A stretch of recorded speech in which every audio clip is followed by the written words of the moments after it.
आपने वहाँ देखा है उनका कुछ कैसे चल रहा है हाँ, काम? मैंने थोड़ा बहुत फॉलो किया है, अच्छी पहल है, मगर मैं बहुत दूर का असर नहीं देख पाता हूँ। वो इसलिए कि मैं ये समझता हूँ, मैंने ये देखा है कि सरकारी विद्यालयों में, जो कि सबके विद्यालय हैं, जब तक उनके बच्चे भी ना हों जिनकी क्या शक्ति है, शासन है, तब तक नहीं हो पाता है। तो हम सुनते हैं फिनलैंड में बहुत अच्छा चलता है, हम ये भूल जाते हैं कि फिनलैंड में मिनिस्टर हो या शू मेकर हो, सबके बच्चे सरकारी स्कूलों में जाते हैं, कोई प्राइवेट स्कूल नाम की चीज है नहीं।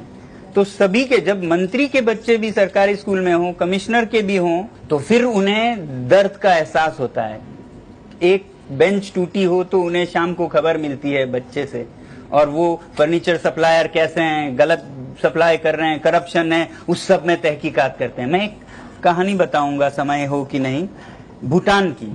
भूटान छोटा सा देश है, पिछड़ा हुआ देश था, अब काफी अग्रसर है।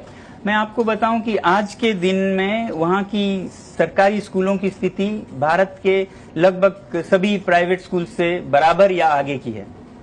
सरकारी स्कूलों की, छोटा सा देश है, मगर आज से कोई 60 साल पहले ऐसी स्थिति नहीं थी, स्कूल ही नहीं थे वहां। वहां की पहले स्कूल कोई लगभग 60 साल पहले शुरू की गई, और वो भी भारत की मदद से। एनसीईआरटी के पुस्तकें वहां जाती थी, हालांकि पहाड़ों में वो सांदर्भिक नहीं थी, फिर भी यहाँ से जाते थे, शिक्षक भी यहाँ से जाते थे।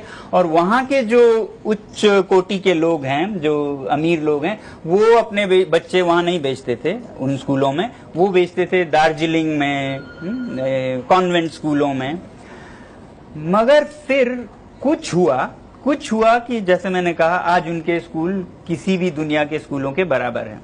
तो क्या हुआ, कब हुआ, उसका मैं अध्ययन करने लगा, तो मैंने ये देखा कि ये जो परिवर्तन बड़े पैमाने पे हुआ, ये करीब 80 के दशक के मध्य में दिखता है। मिड 80s में सब कुछ बदल गया वहां पर। टीचरों के ट्रेनिंग्स होने लगे, पुस्तक सब भूटान के अपने बनने लगे, दुनिया भर के कंसल्टेंट्स भूटान में लाए गए, उनसे एडवाइस ली गई, और एक अच्छी शिक्षा प्रणाली का निर्माण किया गया। और फिर वो क्यों 80 के मध्य में ही क्यों, 70 के मध्य में क्यों नहीं, 90 के क्यों नहीं? फिर देखा कि 80 के मध्य में जो वहां के राजकुमार राजकुमारियां थे, राजा के अपने बच्चे थे, वो स्कूल के उम्र के हो गए थे।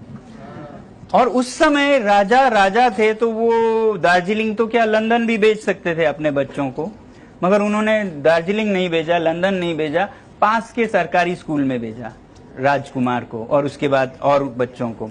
और देखते ही देखते वो स्कूल बदलने लगा। अब किसकी मजाल की राजा का बच्चा और कहे जाओ, या 10 बजे की जगह 11 बजे आए, या मंडे को आए ही नहीं, तो सब वहां पे ठीक होने लगा।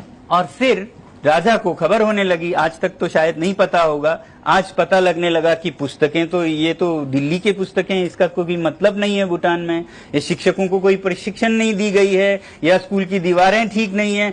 वैसे कभी नहीं पता चलता था, अब उनका अपना बच्चा है तो सब पता चलने लगा। तो उन्होंने पुस्तकें बदलने के लिए लंदन से, टोक्यो से विज्ञ बुलाए, और अपने ट्रेनर्स को, टीचर्स को न्यूयॉर्क और लंदन भेजने लगे, सब परिवर्तन लाने लगे, ताकि ये तो जरूरी जगह है स्कूल, इसमें इतनी कमियां क्यों हैं। तो सब बदलने लगा, और देखते ही देखते ये पूरा देश शिक्षा में आगे निकलने लगा। उनके राजा के पीछे तो मंत्री कैसे फिर दूर भेजें, वो भी, कमिश्नर भी, सब बच्चे, अभी भी आप जाएंगे तो सारे सरकार की उच्चतर लोगों के बच्चे सरकारी स्कूल में ही होंगे। वहां पे प्राइवेट स्कूल का सिस्टम लगभग है ही नहीं, प्राइवेट स्कूल का, मगर लगभग है ही नहीं कहूं तो गलत होगा, है प्राइवेट स्कूल्स, वो उनके लिए है जिनको सरकारी स्कूलों में एडमिशन नहीं मिलता है।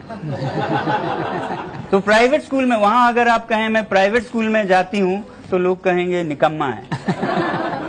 तो मैं ये कहना चाहता था कि एक राजतंत्र, राजा का राज है, वहां पर लोगों की विद्यालय इतने अच्छे हो सकते हैं, तो लोकतंत्र में तो उससे भी अच्छे होने चाहिए, लोगों का तंत्र है।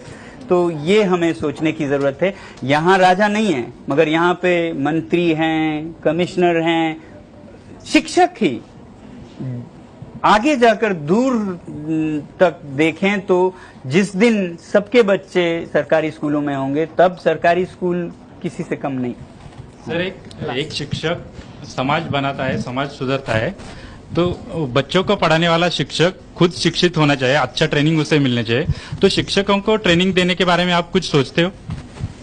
बिल्कुल, आपकी बात बिल्कुल सही है। शिक्षक तो सबसे अच्छे स्तर के होने चाहिए, मगर आज स्थिति ये है कि जो कुछ नहीं बनते हैं वो फिर शिक्षक बनने की सोचते हैं। ये बहुत खतरनाक स्थिति है।